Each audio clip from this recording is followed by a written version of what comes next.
Assalamualaikum warahmatullahi wabarakatuh.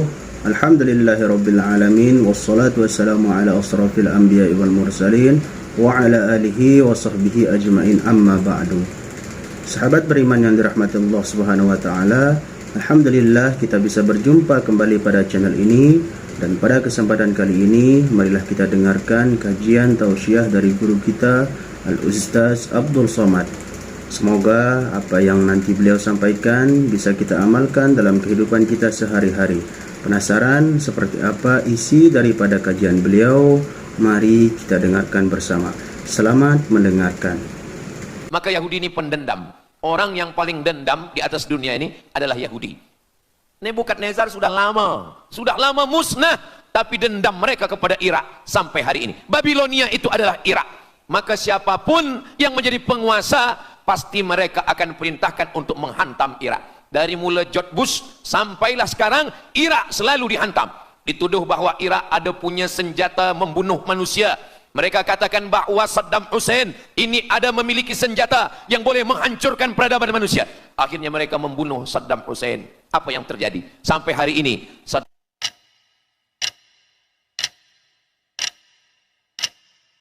mengapa Israel ini ingin betul mengambil Palestina ini? Apa yang ada di Palestina? Apakah di Palestina itu ada emas? Apakah di Palestina itu ada perak? Mengapa mereka bersemangat betul ingin mengambil Palestina ini? Pada tahun 2007, Al-Faqir Abdul Somad, saya menterjemah satu buku berbahasa Arab, judulnya Tarikh Ad-Diyanah Al-Yahudiyah, ditulis oleh seorang ulama daripada Al-Iskandariyah, Mesir. Di situ dia bagi satu jawaban. Kenapa orang Israel itu amat sangat menginginkan Palestina? Rupanya ada seorang bernama Israel. Israel maknanya dua. Isra abadun. El bahasa Hebrew language, bahasa Ibrani. El artinya Tuhan. Israel artinya hamba Tuhan. Tapi mereka punya makna yang kedua. Israel artinya al-musari' lillah. Al-musari' lillah, orang yang bergulat, orang yang mengalahkan Tuhan. Rupanya Tuhan pernah kalah.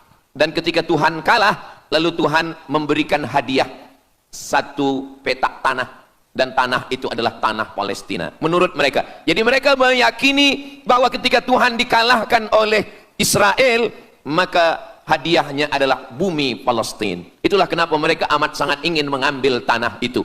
Tapi kita pula, Palestina bagi kita adalah hijrahnya Nabi Muhammad sallallahu alaihi wasallam yang dituliskan dalam Al-Quran. A'udzubillahi minasyaitonir rajim. Subhanalladzi asra bi'abdihi lailan minal masjidil haram ilal masjidil aqsa alladzi barakna haulah.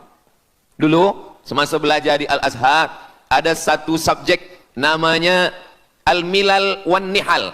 Al-Milal maknanya aliran-aliran keagamaan, wan Nihal agama-agama. Maka salah satu aliran itu disebut dengan Zion. Zion adalah nama satu bukit yang ada di Palestina. Lalu mereka mengambil nama ini sebagai satu gerakan dunia. Dalam bahasa Arabnya disebut dengan As-Sahyuniyah atau Zionis. Mereka ingin mengembalikan Yahudi ke Palestina. Apa yang membuat mereka ingin? Rupa-rupanya mereka meyakini bahwa mereka menunggu-nunggu seorang lelaki. Lelaki itu bernama Mesiah. Dalam bahasa mereka sebut dengan Mesiah. Dalam bahasa Arabnya adalah Al-Masih. Al-Masih diambil dari kata masaha. Masaha artinya disapu. Kita dalam wudhu ada menyapu.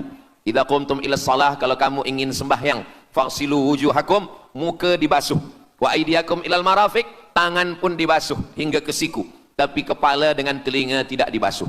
Kepala dengan telinga disapu. Wamsahu biru'usikum, disapu. Jadi kenapa dia dikatakan Al-Masih? Kerana dua. Pertama, waktu lahirnya badannya disapu dengan minyak.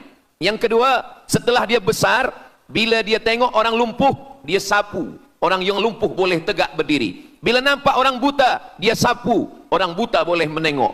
Bila nampak orang mati, dia sapu. Dan orang mati pun boleh tegak berdiri. Dia tunjuk tanah, ya ard umbuti, wahai tanah tumbuh tanaman. Dia tunjuk langit, ya sama imtiri, turunkan hujan. Dia tunjuk orang mati, ya mayyit qum, orang mati tegak berdiri. Maka dia disebut dengan Al-Masih. Tapi Al-Masih ini ada yang original. Itulah dia Al-Masih Isa anak Maryam alaihissalam. Tapi ada Al-Masih satu lagi, macam Isa.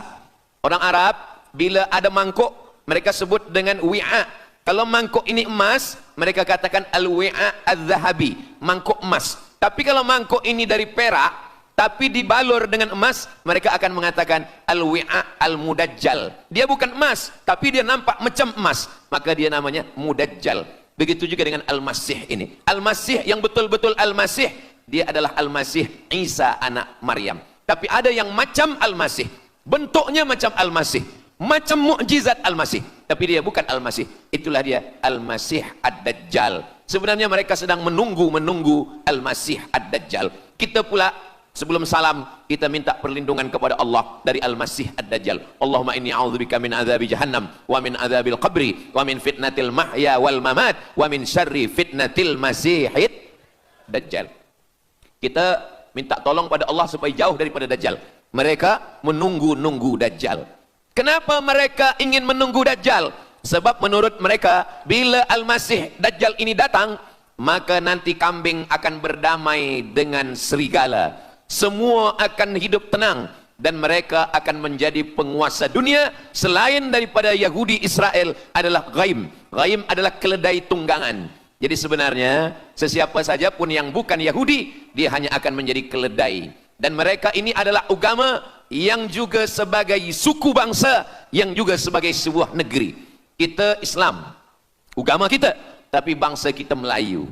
Dan kita tinggal duduk, ada Melayu di Sumatera, ada Melayu di Semenanjung, ada Melayu di Kalimantan, Borneo.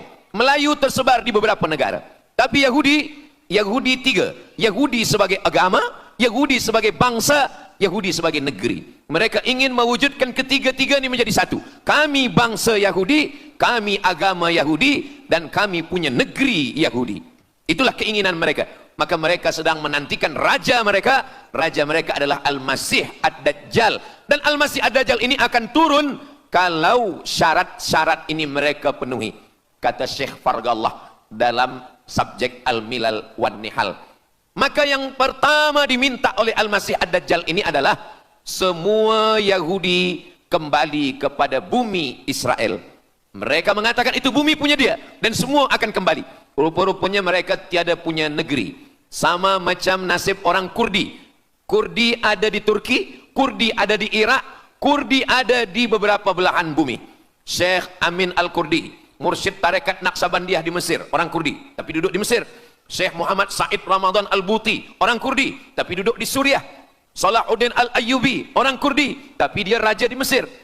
Mereka pun di seluruh dunia ada, tapi mereka tak ada punya negeri. Maka mereka ingin mengambil Palestina, mereka ingin kembali ke negeri yang menurut mereka inilah adalah hadiah daripada Tuhan, kerana Tuhan kalah bertembung, bertarung dengan nenek moyang mereka bernama Israel menurut hikayat mereka. Yang ini semuanya adalah asatirul awalin, hanya dongeng-dongeng nenek moyang mereka zaman silam.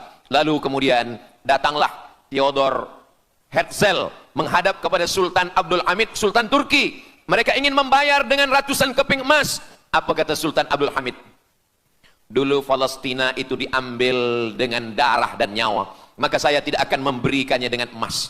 Lalu kemudian apa yang terjadi? Mereka menghalau Sultan Abdul Hamid dengan seorang lelaki bernama Mustafa Kemal Ataturk. Lalu kemudian hilanglah khilafah Islamiyah. Ketika khilafah Islamiyah tahun 1924 ini jatuh, hilang, tumbang, maka ketika itu umat Islam tidak lagi ada pelindung. Dan ketika itulah mereka mengambil Palestina. Mereka merebut, mereka mengambil, seperti yang dikatakan Sayyidina Muhammad sallallahu alaihi wasallam, kamu akan diperebutkan seperti makanan yang ada di atas meja makan. Satu mengambil kakinya, satu merebut kepalanya, satu mengambil dadanya, dan tercabik-cabik, dicakar, dimakan, dipotong. Tak ada satu pun yang peduli. Alhamdulillah, kita malam ini masih peduli. Kita sedang mengajarkan kepada belia-belia, kita sedang mengajarkan kepada pemuda-pemuda Islam. Mudah-mudahan sampai anak cucu kita sampai hari kiamat masih lagi peduli kepada Palestina, insyaAllah. Allahu Akbar. Semua Yahudi kembali ke Palestina. Maka sekarang mereka sudah berkumpul. Berapa jumlah mereka? 9 juta Yahudi sudah berada di Palestina. Itu syarat supaya Al-Masih itu turun. Sebab Al-Masih tidak mahu turun kalau Yahudi-Yahudi ini tidak kembali ke Palestina menurut mereka. Maka Yahudi dari Rusia kembali, Yahudi yang ada dari Amerika kembali semuanya. Dari mulai tahun 1946 sampailah hari ini 2025, tahun hadapan 2026, 80 tahun lamanya mereka sudah berkumpul menunggu kedatangan Al-Masih dengan cara berkumpul. Dan mereka yang datang ini hanya keturunan Yahudi dari puak ibunya saja. Yahudi ini tidak menerima dari puak ayah. Jadi kalau ada ayahnya Yahudi, emaknya tak Yahudi, dia tiada diterima. Sebab mereka guna dari puak ibu. Maka bila ibunya Yahudi, maka dia akan diterima. Ada satu Yahudi yang tidak diterima, Yahudi Falasha dari Afrika. Yahudi Falasha ini datang, mereka dari Ethiopia, mereka menyeberang ke Sudan, dari Sudan mereka masuk ke Mesir, dan mereka datang ke Palestina. Mereka pun nak masuk juga, tapi mereka tertolak. Sebab dia mengaku Yahudi, tapi kulit dia hitam. Saya tak tahu di tempat kita, tapi di tempat saya banyak juga Yahudi, namanya Yahudi pesek. Kulit dia hitam, hidung dia pesek, tapi otak dia Yahudi. Ini lebih berbahaya lagi. Mereka menyebarkan kebencian. Jadi sebenarnya Yahudi adalah makhluk yang paling unsuri, rasisme. Mereka tiada menerima selain daripada Yahudi. Siapapun yang datang ingin mengaku orang Yahudi, kalau ditengok nasabnya tidak sesuai daripada ibu, dia tidak akan diterima. Sedarlah wahai orang yang membela-bela Yahudi. Wahai orang yang membela Yahudi, kalau kamu bukan Yahudi, maka kamu tidak akan diterima. Kerana Yahudi adalah agama, Yahudi adalah bangsa, dan Yahudi adalah negeri. Mereka ingin mewujudkan ini. Maka berdatanganlah Yahudi beramai-ramai, lalu mereka pun turun ke Palestina. Sampai hari ini mereka terus berdatangan. Lalu kemudian yang kedua, syarat Yahudi didatangi oleh Al-Masih, Mesias, mereka mesti menanam tanaman yang hijau. Jadi kalau mereka bayangkan, Al-Masih ini sedang berada di langit, dia selalu memandang ke bawah, dia tengok Yahudi dah berkumpul atau belum. Kalau berkumpul dia tak nak turun. Bila dah berkumpul semua ramai, baru dia turun. Dah berkumpul 5 juta, dia belum juga turun. Dah berkumpul 9 juta, dia belum juga turun. Rupanya yang kedua, dia ingin supaya tanah Palestina itu hijau. Bila nanti dah hijau semua, baru dia turun. Dan tanaman yang hijau itu pun dia yang memilihkan tanamannya. Tanamannya adalah yang disebutkan Nabi 14 abad silam, Syajaratul Gharqad. Nanti semua akan membela umat Islam. Sampai-sampai batu berkata, apa kata batu? Ya abdallah, wahai hamba Allah, hadza Yahudi khalfi, ini di belakang saya ada Yahudi, faktulhu, bunuhlah dia. Kata Nabi, jangankan manusia, batu pun membela umat Islam. Batu akan berkata, ya abdallah, wahai hamba Allah, hadza Yahudi, ini di belakang saya ada Yahudi, faktulhu, bunuh dia. Tapi ada satu yang membela mereka. Siapa dia? Syajaratul Gharqad, pokok kayu Gharqad. Allah menunjukkan sampai hari ini mereka menanam pokok Gharqad ini. Saya belajar ke Mesir tahun 1998. Musim panas tahun 1999, saya pergi ke satu kawasan bernama Aris. Selepas itu pergi ke sebuah kota, kota ini bernama Rafah. Rafah ini dibagi dua, setengah diambil oleh Yahudi, setengah lagi diambil oleh Mesir. Dari sempadan ini kita boleh menengok hijau. Lalu saya pun bertanya kepada ulama yang mendampingi kami, Tuan Syekh, itu pokok apa yang hijau? Kata Syekh, itulah pokok yang disebutkan Nabi Muhammad sallallahu alaihi wasallam. Pokok itu bernama Syajaratul Gharqad, dan mereka memang menanam pokok itu sekarang. Supaya apa? Supaya Al-Masih menengok dari atas, bila dia tengok dah hijau, dia pun akan turun menurut keyakinan Yahudi. Yahudi sudah berkumpul 9 juta orang. Pokok Gharqad sudah ditanam, sudah. Ada lagi, apa dia? Mesti menghancurkan Babilonia. Babilonia adalah raja yang dulu menghancurkan kerajaan Yahudi. Nama rajanya Nebukadnezar. Nebukadnezar dari Babilonia menghancurkan kerajaan Yahudi. Maka Yahudi ini pendendam. Orang yang paling dendam di atas dunia ini adalah Yahudi. Nebukadnezar sudah lama musnah, tapi dendam mereka kepada Irak sampai hari ini. Babilonia itu adalah Irak. Maka siapapun yang menjadi penguasa, pasti mereka akan perintahkan untuk menghantam Irak. Dari mula George Bush sampailah sekarang, Irak selalu dihantam. Dituduh bahwa Irak ada punya senjata membunuh manusia. Mereka katakan bahwa Saddam Hussein ini ada memiliki senjata yang boleh menghancurkan peradaban manusia. Akhirnya mereka membunuh Saddam Hussein. apa yang terjadi. Sampai hari ini Saddam Hussein tiada memiliki apapun untuk menghancurkan umat manusia. Jadi sebenarnya adalah ini agenda daripada Yahudi. Mereka ingin menghancurkan Babilonia, dan Babilonia itu adalah Irak pada zaman modern sekarang ini. Setiap penguasa-penguasa pasti menghancurkan Irak, sebab mereka amat sangat benci dan dendam kesumat kepada Irak. Ada buku judulnya Al-Yahud fi Masr, fi Misr, orang Yahudi di Mesir. Lalu kemudian seorang jenderal Yahudi bernama Musa Dayan. Musa Dayan buta matanya sebelah. Lalu Musa Dayan ini meminta kepada Presiden Prancis bernama De Gaulle. Lalu De Gaulle pun menelpon Presiden Mesir bernama Anwar Sadat. Bukunya ada, saya simpan di rumah. Dia katakan bahwa kepada Anwar Sadat, wahai Tuan Presiden Anwar Sadat, ini mami yang ada di Museum Mesir Kaherah itu sedang sakit. Jadi untuk menyehatkannya mesti dibawa ke Prancis, ke Paris. Lalu disediakanlah pesawat terbang untuk membawa mami ini. Dulu saya pernah dengar tazkirah Ustaz Azhar Idrus, jangan anak panggil mami, sebab mami itu, inilah mami Fir'aun. Mami return. Ini mami ini sakit, maka dia mesti disehatkan, ada bakteri, maka dia mesti disehatkan, dibawa ke Paris, Prancis. Akhirnya diterbangkan pada masa Presiden Anwar Sadat. Dibawa ke hospital, sampai di hospital, rupa-rupanya Jenderal Musa Dayan yang buta sebelah sudah menunggu mami. Begitu mami Ramses II, Fir'aun sampai, dia terus meninju muka mami itu. Kenapa? Sebab dia dendam. Inilah yang dulu menghalau nenek moyang dia dari Mesir. Gila. Yahudi ini adalah orang-orang yang gila. Sampai hari ini, mereka punya dendam yang tak berkesudahan. Sampai mami yang sudah menjadi kering, kita pun menengoknya biasa-biasa saja. Tapi Musa Dayan melampiaskan dendam kesumat dia sampai pada masa Presiden Anwar Sadat, yang akhirnya Anwar Sadat pun mati terbunuh ditembak oleh Khalid Islambuli. Begitulah Allah Subhanahu wa taala menceritakan saksi sejarah supaya umat Islam faham bagaimana fikiran, bagaimana sakit jiwanya orang-orang Yahudi. Mereka sudah berkumpul di Palestina 9 juta. Tanam-tanaman hijau sudah ditanam. Irak sudah dihantam, hancur lebur Irak. Apa lagi yang mereka lakukan? Tanah Palestina mesti merah. Tanah Palestina tidak boleh hitam. Tanah Palestina mesti merah. Apa yang membuat tanah Palestina merah? Merah kerana darah budak-budak, anak-anak yang tak berdosa dari Palestina. Jadi kalau ada orang yang hari ini terheran-heran, mengapa mereka membunuh budak kecil? Mengapa mereka menjatuhkan bom untuk menghancurkan rumah, membunuh perempuan yang hamil tiada berdosa?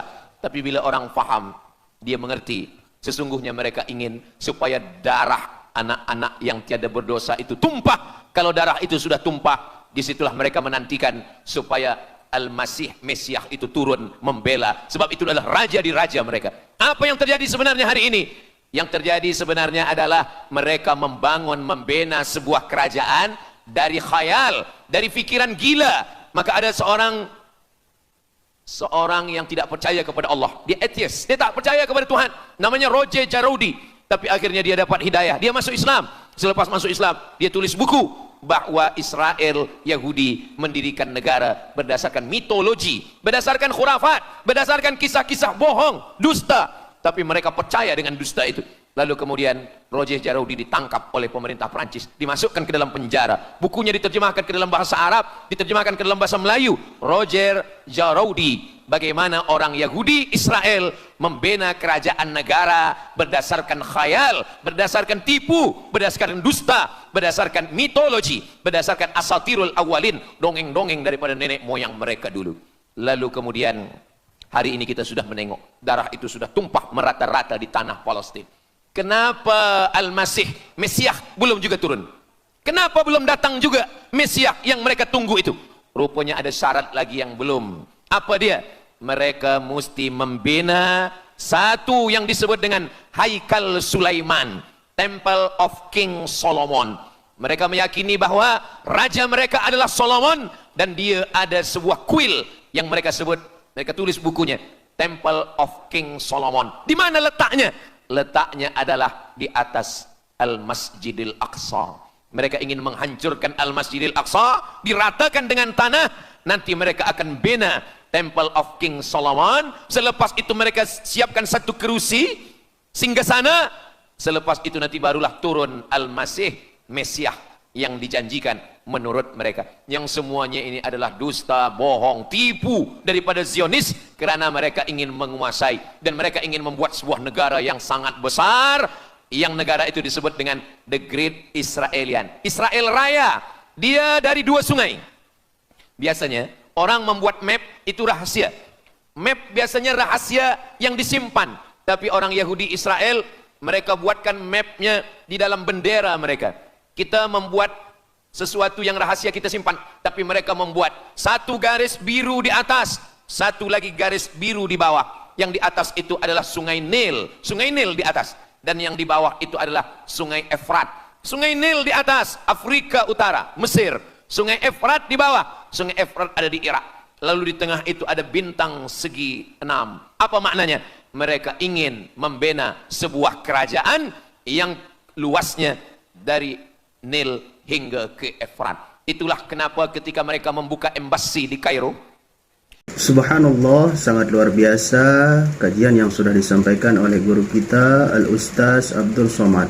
Sahabat beriman yang dirahmati Allah Subhanahu wa taala, tetaplah di channel ini karena kajian belum selesai dan masih banyak hal-hal menarik yang akan disampaikan oleh beliau. Selamat mendengarkan.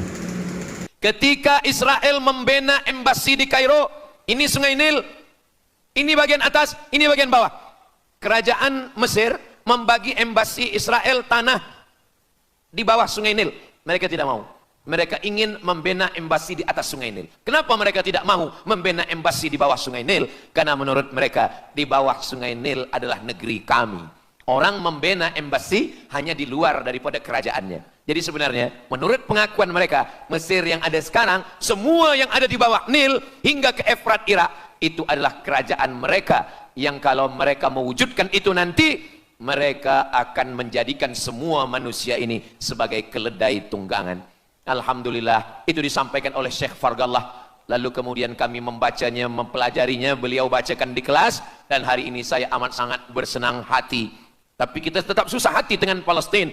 Saya merasa senang hati sebab saya boleh menyampaikannya kepada para belia pemuda muslimin muslimat yang hadir malam ini. Macam mana suara saya, jelas tak jelas? Jelas. Yang saya sampaikan ini boleh faham?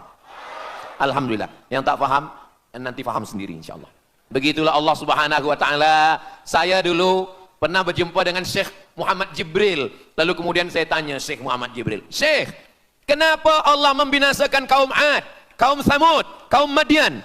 Wa ila Samud akhahum Salihah, wa ila Madian akhahum Syuaiba, wa ila Adin akhahum Huda." Madian, Samud, Ad, semuanya musnah. Iram dzatil imad. Iram, hilang semuanya. Tapi kenapa Yahudi ini masih ada sekarang? Kenapa Allah tak musnahkan? Kata Syekh Muhammad Jibril, Allah Maha Kuasa untuk memusnahkan Yahudi Israel. Senang saja bagi Allah. Innama amruhu idza arada syai'an ayyaqula lahu kun fayakun. Yahudi Israel mati semua rata dengan tanah. Satu jeritan malaikat mati mereka semua. Allah goncangkan bumi, habis mereka ditelan bumi. Ya bunayya, wahai anakku, kalaulah Israel Yahudi ini mati, lalu kamu masuk surga dengan apa, kata dia. Sebenarnya Allah masih menyisakan Yahudi ini supaya kita berjuang. Sekarang ada umat Islam yang amat sangat lemah. Dia bukannya ikut berjuang, tapi melemahkan perjuangan orang. Bila ada umat Islam yang berkumpul beramai-ramai, solidariti tentang Palestin, dia berkata, katanya Allah Maha Kuasa, kenapa Allah tak binasakan? Dulu, arsalna alaihim tayran ababil, datang burung ababil, tarmihim bi'ijaratin min sijil. Mana ababil sekarang? Kenapa Allah tak kirimkan ababil? Saya pun pernah tanyakan ini kepada masyayikh, Syekh, kenapa Allah tak kirimkan ababil? Dulu ketika Abdul Muttalib memegang kunci Ka'bah, masa itu tak ada orang beriman. Abdul Muttalib bersendirian, lalu kemudian dia datang ke Ka'bah, dia letakkan kunci itu. Ya Allah, inna li hadzal baiti rabban yahmih. Saya sendiri seorang saja, saya tak sanggup untuk menolong Ka'bah. Inna li hadzal baiti rabban yahmih. Ka'bah ini ada pemiliknya, Ka'bah ini ada pelindungnya, Allah akan melindungi. Itulah mengapa Allah mengirimkan alam tara kaifa fa'ala rabbuka bi ashabil fil alam yaj'al kaidahum fi tadlil. Kenapa Allah kirimkan tayran ababil? Karena tidak ada orang beriman, hanya Abdul Muttalib sendiri. Tapi sekarang 2 miliar orang beriman yang bersyahadat asyhadu an la ilaha illallah wa asyhadu anna muhammadan rasulullah. Itulah kenapa Allah tidak mengirimkan tayran ababil. Itulah kenapa Allah tidak membuatkan goncangan. Itulah kenapa. Tapi sedikit banyak Allah mulai menurunkan pertolongannya.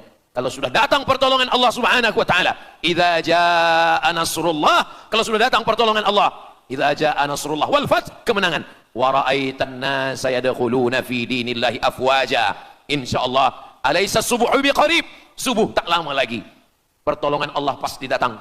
Nasrum minallah wa fathun qarib, hasbunallah wa ni'mal wakil, ni'mal maula wa ni'man nasir, wala haula wala quwata illa billahil aliyil azim. Kalau kita seorang cikgu, kalau kita seorang ulama, sampaikanlah kepada umat. Sebagai seorang ayah, sampaikan kepada anak. Sebagai seorang ahli keluarga, kita mesti ingatkan, buatkan baju dengan lambang, simbol, bendera penderitaan Palestina. Kalau kita menonton dengan keluarga di rumah, tontonkan bagaimana penderitaan anak-anak di Palestina. Saya di rumah ada gambar besar, gambar Palestina. Sehingga setiap kali tamu datang, kita bercerita, dia tanya, ini gambar apa nih Ustaz? Inilah gambar saudara kita yang sedang teraniaya di Palestina. Malam ini kita guna sorban, kita pakai sorban yang mengingatkan kita kepada Palestina. Apapun yang kita lakukan, jangan lupa menyampaikan khutbah Jumat, qunut nazilah, Allahumma ansuril Islam wal muslimina fi Palestina. Silahul mu'min, ad-du'a silahul mu'min. Kalau kita tiada senjata lagi, maka sesungguhnya doa. Man lam yahtam bi amril muslimin, siapa yang tak peduli kepada penderitaan saudaranya di Palestina, falaisa minhum, dia tidak diakui sebagai umat Nabi Muhammad sallallahu alaihi wasallam. Orang beriman bukan setakat sembahyang subuh, zuhur, asar, maghrib, isya. Orang beriman bukan setakat ditengok berapa kali dia ke Baitullah haji dan umrah, tapi orang beriman bagaimana perasaan dia kepada saudaranya. Maka kata Nabi SAW, la yu'minu ahadukum, kamu tidak beriman, kalaupun kamu beriman belum sempurna, hatta yuhibba li akhi, sampai engkau sayang kepada saudaramu. Ma yuhibbu li nafsih, sayang kepada saudara seperti sayang pada diri sendiri. Kalau anak saudara kita di Palestina teraniaya, kita lebih teraniaya. Kalau pipi kita dicubit sakit, begitu juga dengan saudara kita di Palestina. Kita memang hidup pada zaman yang susah, yang payah. Beruntunglah datuk nenek moyang kita 100 tahun yang lampau, mereka selamat dari fitnah ini. Tapi kita pun tak boleh mengutuk nasib. Mengapa saya hidup sekarang? Kenapa kami hidup tahun 1447 ini ya Allah? Tentu ada hikmahnya Allah hidupkan kita hari ini. Kenapa saya tak hidup zaman Nabi? Kalau ada pemuda belia sekarang datang kepada Ustaz Abdul Somad, Ustaz Somad, kenapa saya tak hidup zaman Nabi? Kalau saya hidup zaman Nabi mungkin saya baik. Kamu yang komplain kepada Allah, kalau kamu hidup zaman Nabi mungkin tidak ikut Nabi, ikut Abu Lahab, ikut Abu Jahal. Kita dihidupkan Allah hari ini, kita masih bersama dengan guru kita Al-Fadhil Ustaz Azhar Idrus. Kita masih bersama dengan orang-orang baik, orang mulia. Alaikum bil jamaah, kata Nabi SAW, man syadza syadza finnar, jangan bersendirian, sendirian masuk neraka. Kita mesti berjamaah. Alhamdulillah, yang ada kuasa dengan kuasanya, yang ada fatwa dengan fatwanya, yang ada ilmu dengan ilmunya. Bagi penuntut-penuntut, pelajar-pelajar, tonton, buat video, buat apapun yang boleh kita buat, share, gambar, semuanya itu ada tanggung jawab kita di hadapan Allah Subhanahu wa taala. Kullukum ra'in, setiap kamu pemimpin, hadap ke Baitul Maqdis 17 hingga 18 bulan, sampai akhirnya pada bulan Sya'ban turun ayat, qad nara taqalluba wajhika fis sama, kami menengok wajah engkau menghadap ke arah langit. Fawalli wajhaka syatral masjidil haram, hadapkanlah wajahmu ke arah Masjidil Haram. Lalu Nabi pun menghadap ke arah Masjidil Haram. Selepas itu sahabat datang beramai-ramai menjumpai Nabi Muhammad SAW. Ya Rasulullah, bagaimana saudara kami yang sembahyang, yang solat 16 bulan, 17 bulan, 18 bulan, dia menghadap ke Palestina. Apakah solatnya diterima Allah? Turun ayat, wa ma kana Allahu liyudhi'a imanahum. Tafsirnya, wa ma kana Allahu liyudhi'a salatahum. Allah tidak menyia-nyiakan sembahyang mereka. Allah tidak menyia-nyiakan solat mereka. Sembahyang mereka yang dulu menghadap ke Baitul Maqdis diterima Allah atau tidak, itu yang mereka cemaskan, itu yang mereka khawatirkan. Sembahyang yang 18 bulan itu yang mereka takutkan. Bagaimana kita sekarang? Bagaimana sembahyang saudara kita? Bagaimana puasa mereka? Bagaimana musim sejuk? Mereka sejuk. Bagaimana mereka tak boleh makan, tak boleh minum? Kalau kita sudah berbuat di luar kemampuan kita, kita tidak akan dituntut di hadapan Allah. La yukallifullahu nafsan illa wus'aha. Mudah-mudahan apa yang kita lakukan malam ini, kita bangkitkan semangat jamaah. Selemah-lemahnya adalah doa. Selemah-lemah kekuatan orang beriman adalah melafazkan doa kepada Allah supaya Allah memberikan pertolongan. Tak ada yang susah bagi Allah Subhanahu wa taala. Itulah yang boleh Al-Fakir sampaikan pada malam hari ini, solidariti kita tentang Palestin. Mudah-mudahan ada manfaatnya. Banyak cakap kata yang tak berkenan di hati, menyinggung perasaan. Saya memohon maaf, beribu-ribu maaf. Mudah-mudahan yang kita lakukan malam ini diridhai Allah Subhanahu wa taala dan boleh kita bawa bekal menghadap Allah. Bila kita mati ditanya oleh Allah, inilah jawaban kita. Kami sudah berkumpul, kami sudah bangkitkan semangat, kami sudah berdoa, kami sudah menjelaskan bagaimana jahatnya Yahudi di Palestina. Akhirnya saya tutup dengan pantun penutup, menangkap puyuh di Bukit Selasih. Thank you dan terima kasih. Aku qauli hadza astaghfirullah li wa lakum. Allahu akbar. Allahu akbar. Allahu akbar. Sallu ala Nabi Muhammad. Allahumma salli ala Sayyidina Muhammad wa ala ali Sayyidina Muhammad. Terima kasih segala perhatian. Mohon maaf segala kesilapan dan kekhilafan. Wassalamualaikum warahmatullahi wabarakatuh. Alhamdulillah, demikianlah kajian penuh ilmu hikmah dan manfaat yang sudah disampaikan oleh guru kita Al-Ustaz Abdul Somad.